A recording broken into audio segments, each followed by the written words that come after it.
नमस्कार, जय हिंद। आप सभी का स्वागत है हमारे YouTube चैनल समृद्धि इंस्टीट्यूट्स पर।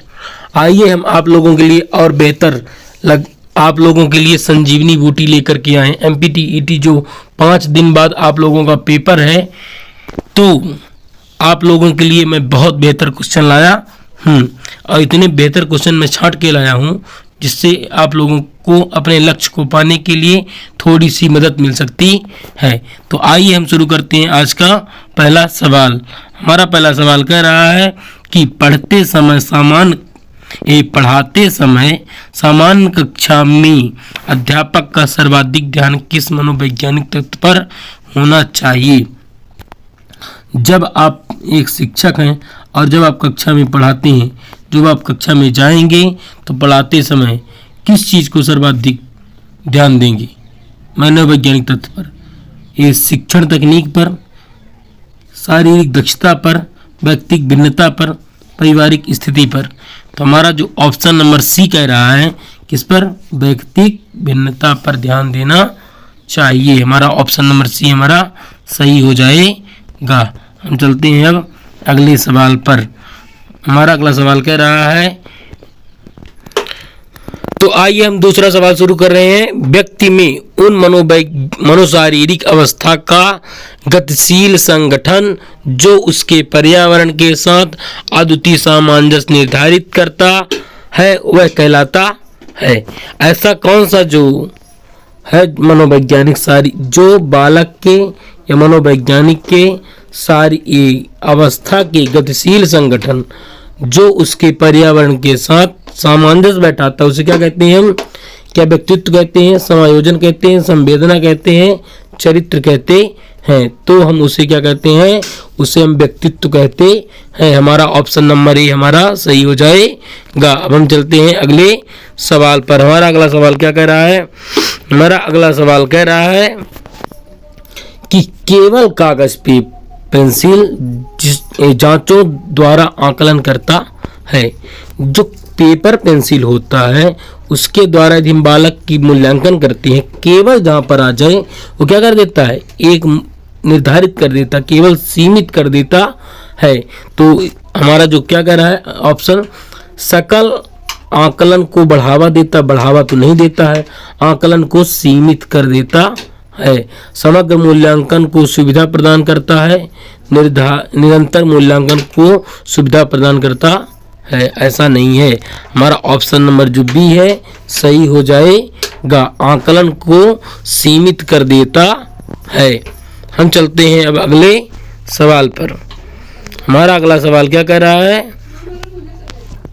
हमारा अगला सवाल कह रहा है कि निम्नलिखित में से कौन सा उदाहरण भाषिक बुद्धि वाले व्यक्ति को दर्शाता है। तो इनमें से कौन सा जो उदाहरण है कि जो भाषिक बुद्धि वाले बालक होते हैं उसके लिए दर्शाता है। तो इसमें तर्क की दीर्घ श्रृंखला को संभाल सकने की योग्यता, कि कोई तर्क किया और उसके लंबे समय तक उसको बनाए रखी, या फिर शब्दों के अर्थ, क्रम और भाषा के विविध प्रयोगों के प्रति संवेदनशीलता, ये सही हो जाएगा।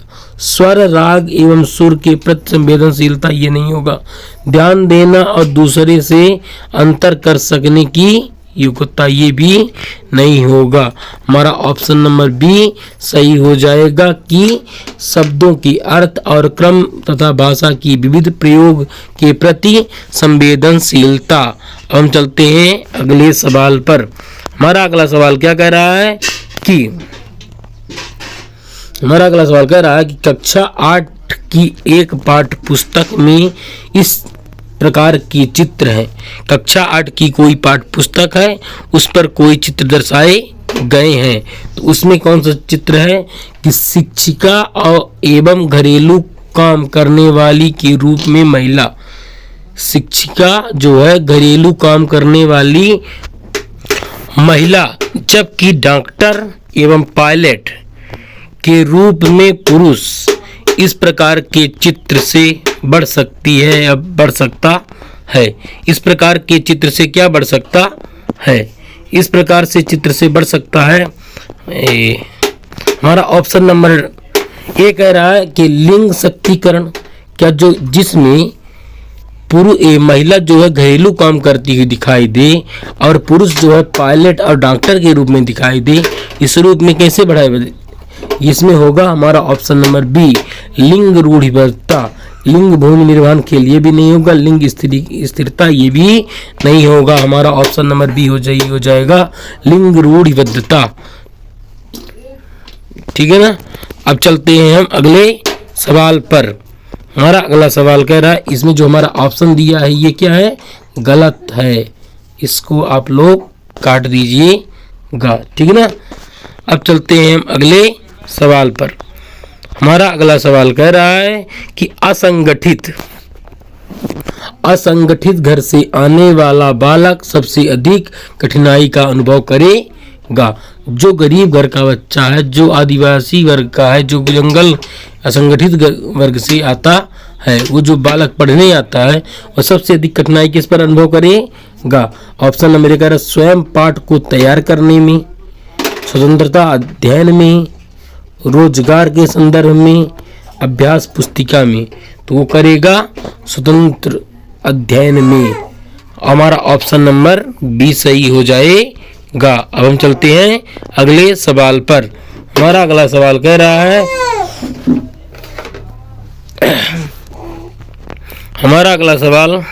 कह रहा है कि निम्नलिखित में से कौन सृजनात्मकता से संबंधित नहीं है? सृजनात्मकता उसे कहते हैं जिसमें बालक स्वयं कुछ सोचकर कुछ करने का प्रयास करता है, उसे हम क्या कहते हैं?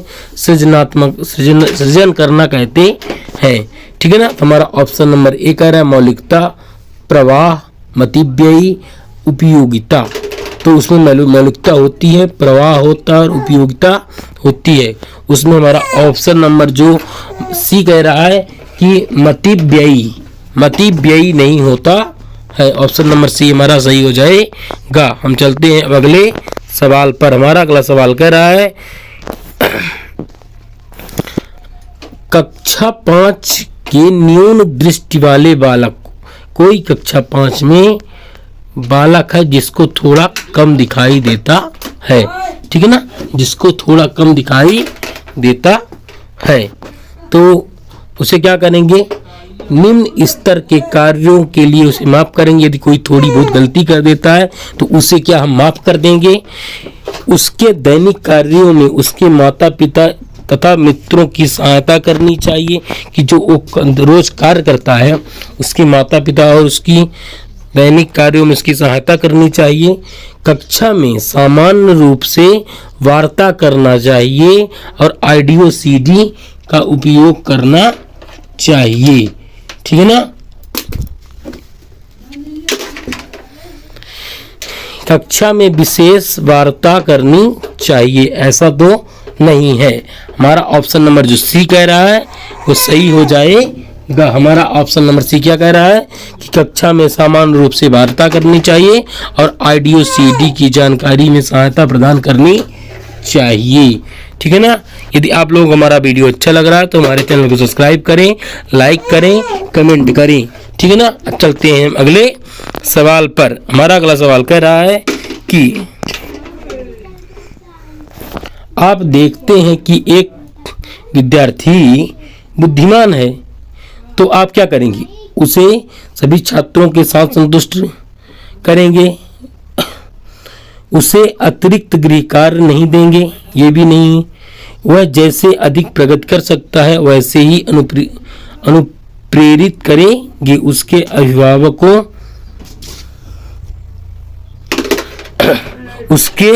अभिभावकों को सूचित करेंगे कि वह बुद्धिमान है। तो हमारा ऑप्शन नंबर जो सी कह रहा है कि वह जैसे भी अधिक प्रगति कर सकता है उसके अनुप्रयोगिता करेंगे। ठीक है ना। हमारा ऑप्शन नंबर सी सही हो जाएगा। अब हम चलते हैं आज के आखिरी सवाल पर।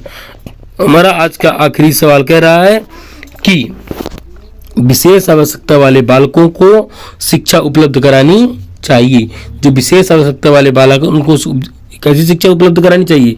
सामान्य बालकों के साथ विशेष विद्यालय में विशेष बालकों की विकसित पद्धति द्वारा, विशेष विद्यालय में विशेष विद्यालयों के विशेष अध्यापकों द्वारा।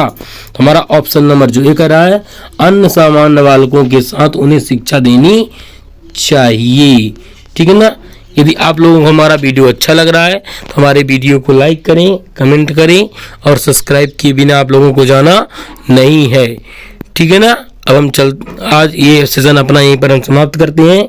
अब बहुत जल्द कल लाएंगे आप लोगों की एक लिए और बेहतरीन वीडियो। तो जय हिंद, जय भारत, धन्यवाद।